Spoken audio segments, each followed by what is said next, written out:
आज हम लोग एक छोटा सा टॉपिक उठाते हैं जिसमें वो संस्कृत में हम पढ़ाए थे वाच्य। छोटा सा टॉपिक है, तुम लोग पहले से भी जानते हो, लेकिन कुछ बात नहीं जानते होगे जिसे अंग्रेजी में हम लोग वॉइस कहते हैं। वाच्य की अंग्रेजी वॉइस होती है। इसकी परिभाषा बहुत साधारण है, बहुत छोटा है, बहुत छोटी परिभाषा है इसकी। क्रिया के रूपांतरण को, क्रिया के, क्या बात है, क्रिया के रूपांतरण को वाच्य कहते हैं। क्रिया के रूपांतरण को वाच्य कहते हैं। संस्कृत में भी हम लोगों ने पढ़ा था इसे। अंग्रेजी में वाच्य दो प्रकार, एक एक्टिव वॉइस और एक पैसिव वॉइस। हिंदी और संस्कृत में वाच्य के तीन भेद। पहला है कर्तरी वाच्य, कर्तरी वाच्य। दूसरा है कर्मवाच्य और तीसरा है भाववाच्य।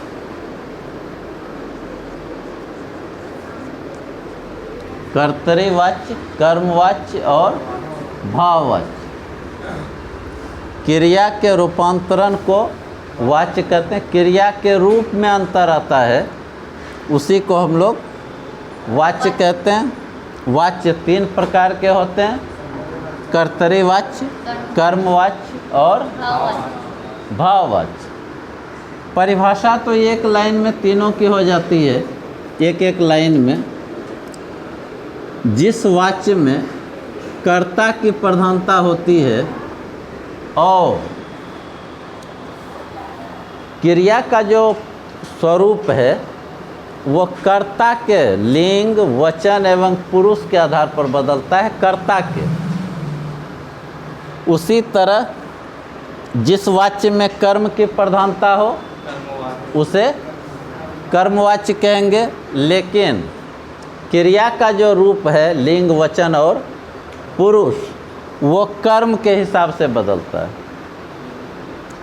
लेकिन भाववाच्य में न कर्ता के हिसाब से बदलता है और न ही कर्म के हिसाब से बदलता है, बल्कि भाव के हिसाब से, भाव के आधार पर, लिंग, वचन एवं पुरुष के आधार पर क्रिया का स्वरूप बदल जाता है। नहीं, तुम कोई कष्ट में, हाँ, कहाँ सोच रहे हो? हाँ, कहीं बाहर नहीं जाना है, शरीर रख दिए, मन घूम रहा है बाजार में। इसकी परिभाषा हो गई क्रिया के रूपांतरण को, सॉरी, कि हम लोग परिभाषा लिख रहे हैं। जिस वाच्य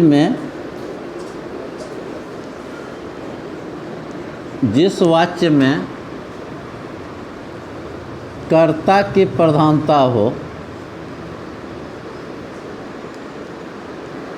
जिस वाच्य में कर्ता की प्रधानता हो उसे कर्तरी वाच्य कहते हैं। और क्रिया का जो रूप है, क्रिया का जो रूप है वो किस आधार पर बदलता है?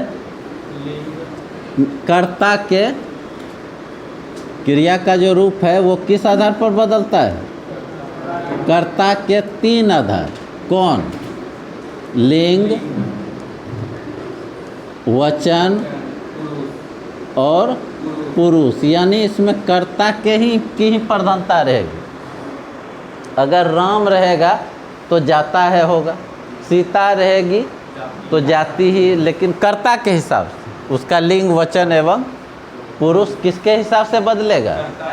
कर्ता के हिसाब से। इसलिए इसको हम लोग कर्तृवाच्य कहेंगे। जैसे इसका जैसे देखिए, जैसे राम आम खाता है, राम आम खाता है, तो अब देखिए राम आम खाने का काम करता है, ये कर्म है। तो क्रिया का जो स्वरूप है किस आधार पर बदला? कर्ता के आधार। अगर यहाँ बच्चे रहता, बच्चे आम खाते हैं, तो यहाँ पर बच्चे के हिसाब से खाते हैं होगा कि बच्चे आम खाता है? बच्चे आम खाते हैं। कर्मवाच्य, इसकी भी परिभाषा तो उसी आधार पर होगी जिस वाच्य में कर्म की प्रधानता हो और क्रिया का स्वरूप कर्ता के, कर्म के लिंग, वचन एवं पुरुष के आधार पर। अगर यहाँ पर ये रहे कि राम के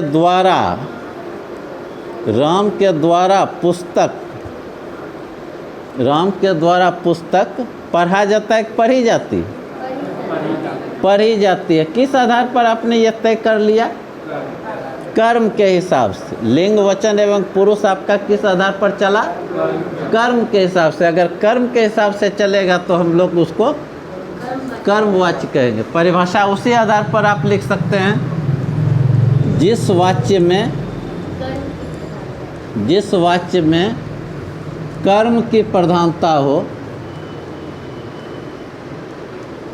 कर्म की प्रधानता हो, उसे क्या कहेंगे? कर्मवाच्य कहेंगे। और इसमें कर्म के हिसाब से लिंग, वचन एवं पुरुष नहीं, लिंग, वचन एवं पुरुष किस आधार पर बदलेंगे? कर्म के हिसाब से। इसमें कर्ता के हिसाब से बदला क्रिया का स्वरूप, और इसमें क्रिया का स्वरूप किस आधार पर बदलेगा? कर्म के हिसाब से। कर्म के हिसाब से बदलेगा तो हम लोग इसको कर्मवाच्य कहेंगे। और ये कहता है हमारा भाववाच्य, जिस वाच्य में भाव की प्रधानता हो और भाव के हिसाब से ही लिंग, वचन एवं पुरुष बदलेगा, भाव के हिसाब से। तो इसकी परिभाषा होगी जिस वाच्य में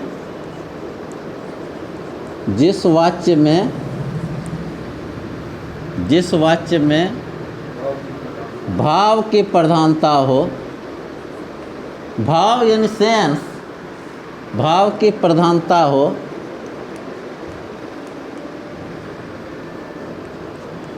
उसे क्या कहते हैं? भाववाच्य कहते हैं। ठीक है। जैसे राम से आम,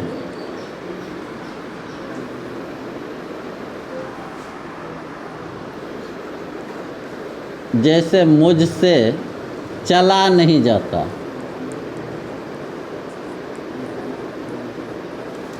मुझसे चला नहीं जाता। भाव आ रहा है क्या?